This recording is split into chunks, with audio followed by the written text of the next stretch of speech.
Welcome to the video, everybody. My name is Stefan. So in this video, we're going to explain the difference between web design and front-end development. Well, we say that again, front-end development. So what is the difference?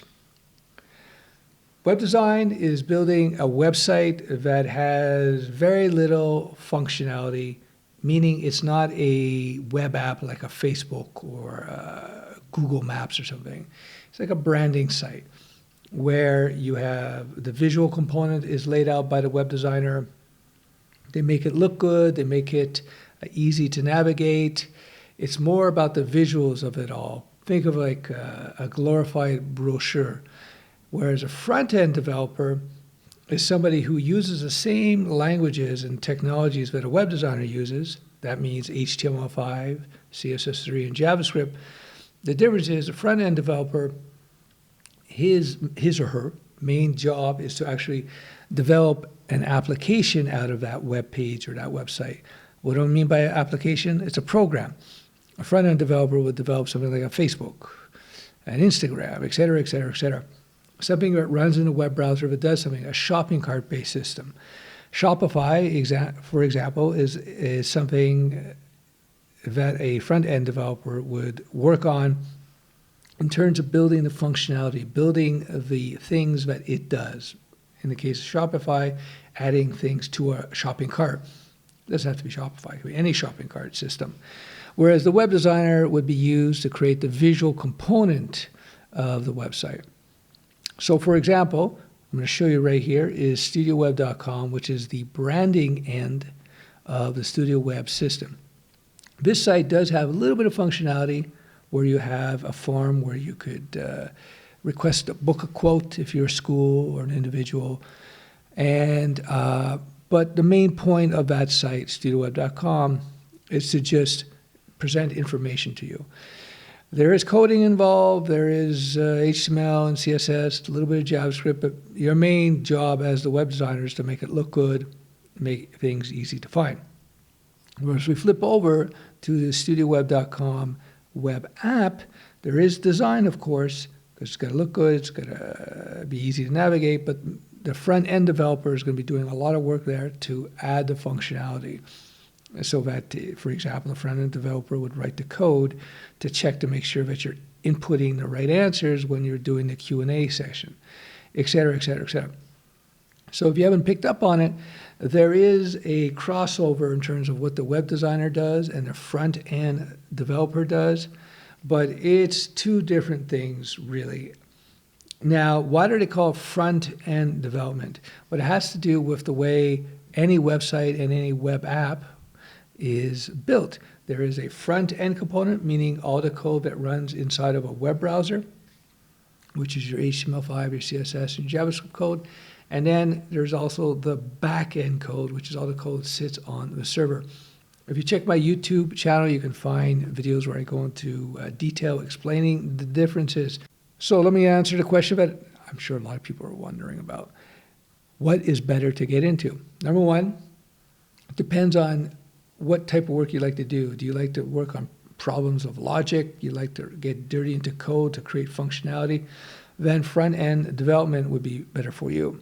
If, on the other hand, you're more concerned, you like designing something that looks good and feels good, you like working on information design, the aesthetics of a site, it could be an app, then you want to get into the web design aspect of things. The video is sponsored by Kite, which is a machine learning powered plugin that works with major code editors like Atom, VS Code, Sublime, Vim, and PyCharm. And basically, they use machine learning to superpower code completions. So I'm showing you Kite in action so you can see how it works. Kite uses ranked completions that are sorted by relevance rather than popularity or alphabetical order.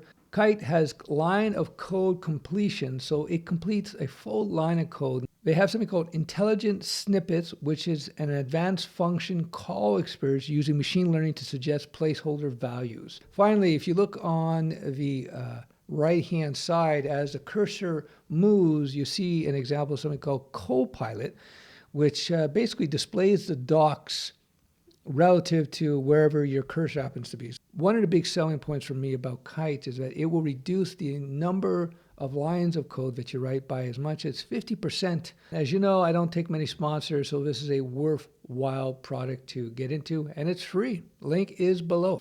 Now, oftentimes, the web designer will work with a front-end development team or a front-end developer, where the web designer will work on the look of a site, and then they'll pass all that information, whether it be Photoshop files or HTML and CSS files.